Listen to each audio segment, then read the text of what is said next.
Okay, there you go. Okay, all over again, all over again. Morphemes is the very first stage in the grammatical hierarchy. There are two types of morphemes, the free morpheme and the bound morpheme, also called affix, right? Inside of bound morphemes, we have also two different types. We have the prefix and the suffix. When I add a bound morpheme to a free morpheme, two things might happen. The first of them is called derivation. That is to say, I'm going to change the word class of the free morpheme, right? The resulting structure will be contained within another word class, right? Changing word class. Oh, come on, you can do it.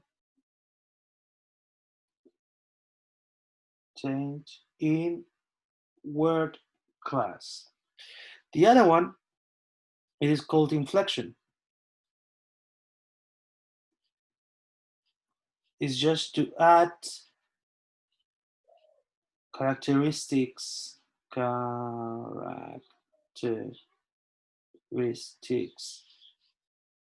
to the free morpheme. And we're not going to change its word class. Okay? Okay, that would be the summary. That's all I've said. I just said this. Right? Morpheme, apart from this, is the smallest unit.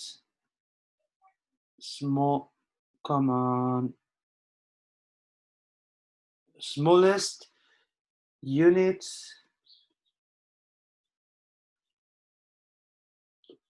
with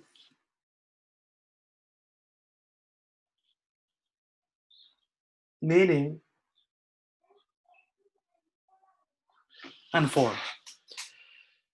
The morpheme then is the smallest unit with meaning and form. It is the base of the grammatical hierarchy. And then the other stuff I will say. ¿Alguna duda hasta ahora?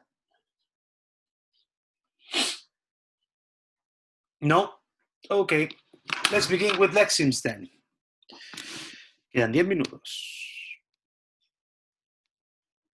Lexemes. Biver again. He's saying that a lexeme is a word in the sense applicable to words listed in a dictionary. Therefore, a set of grammatical words sharing the same basic lexical meaning, the same basic form, and the same word class. So, for example, leave, leaves, left, and living belong to the same lexeme. So basically what Biver is saying is that a lexeme is what we call a word, but we have problems with that definition because that definition might include some problems related to the fact that there are words that are written in the same way as other words, but they refer to different ideas. Like, for example,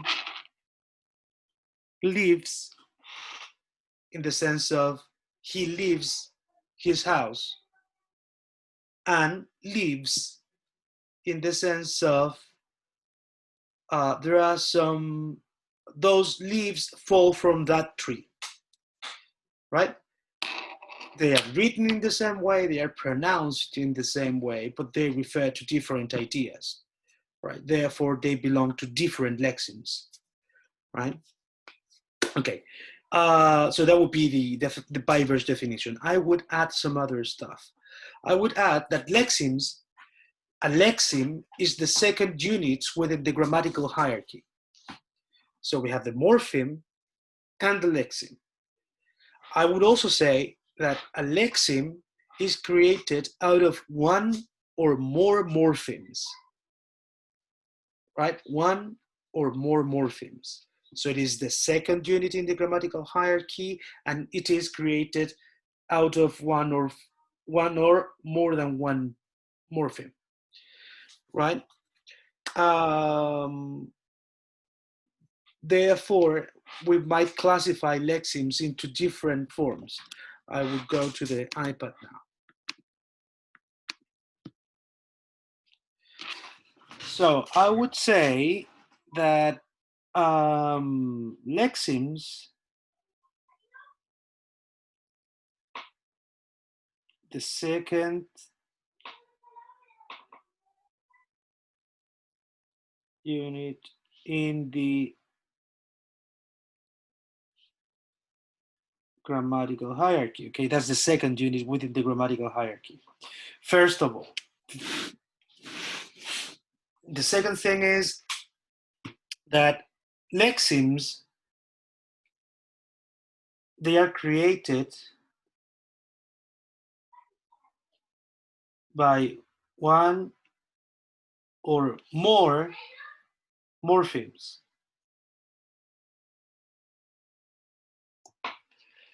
right?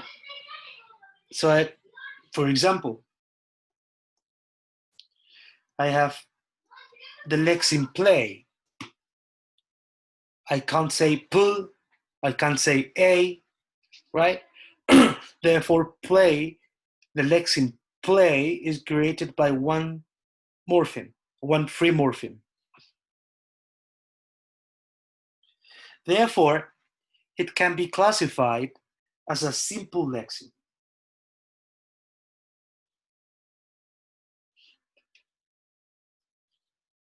Right? Then I have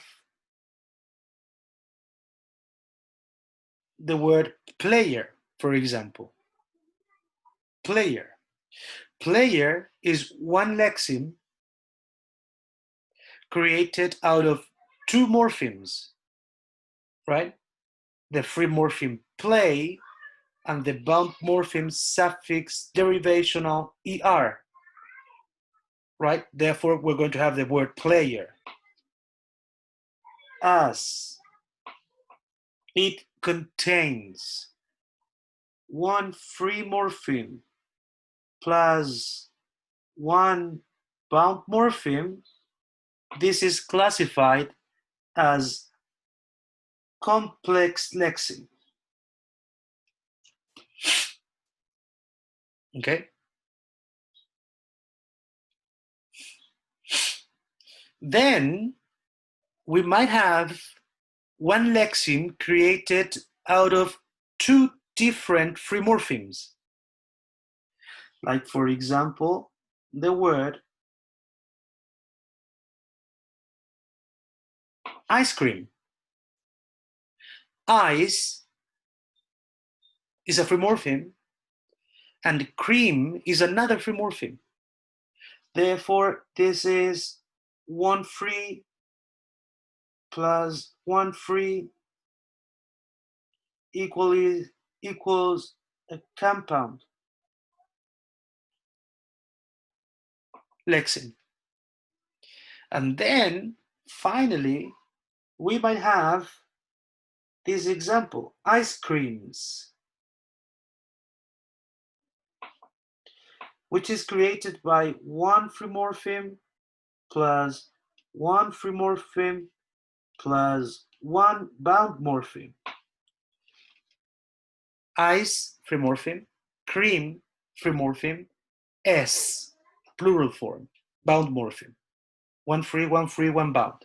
So this is called complex, I can't make the X, complex compound. This is called complex compound. Okay. Mucho cuidado con lo que voy a decir ahora. Lo voy a decir en español. Mucho, mucho, mucho cuidado. Simple lexeme siempre va a ser un free morpheme.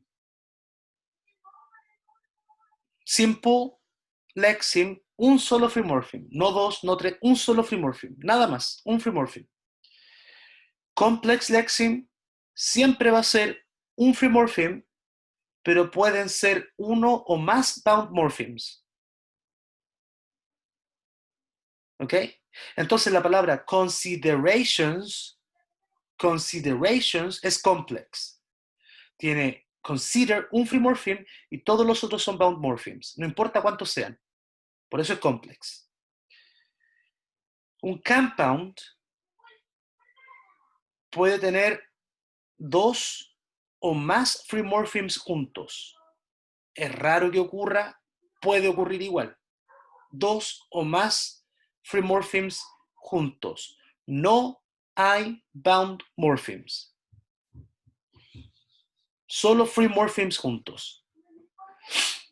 Complex compound significa que tenemos un compound, como la definición de arriba, más bound morphemes. ¿Cuántos? Los que sean.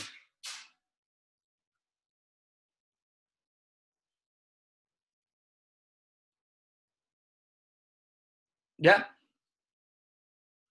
Por lo tanto, chiquillos,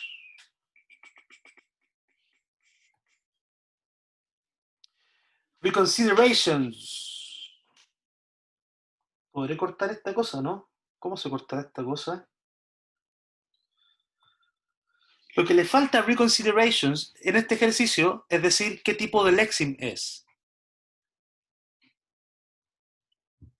Y esta cosa es un complex. Ah, entonces también hay símbolos. Sí, también hay símbolos. Los muestro el tiro. Entonces,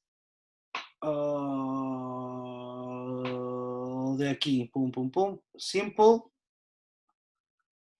es igual a S. Complex, complex. Compound,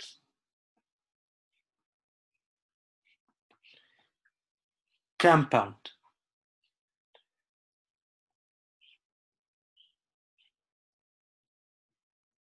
Complex compound,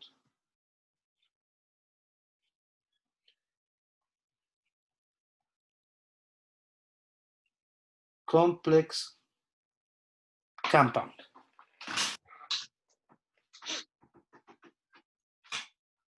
Entonces, en el análisis de los morphemes, hay que colocar abajo y al lado coloca si el lexeme completo es simple, complex, compound o complex compound. ¿Ok? ¿Alguna duda hasta ahora? ¿No? ¿Estamos? ¿Dedito para arriba? Ya, bacán. Chiquillos, son las 4, se acabó. Subo los videos y nos vemos el próximo jueves. Igual les voy a mandar la invitación del miércoles, si es que alguien quiere entrar antes o no sé. ¿Ya? Quedamos solo un pelito adelantado al otro grupo. Así que eso, ¿alguna duda final antes de cortar? ¿No? ¿Estamos? Ya. Eso, gente, que esté muy bien, buen fin de semana. Les subo los videos de inmediato. Chaito. Chao, profe. Chao, chao. Gracias. Oh, no le pregunté al loco.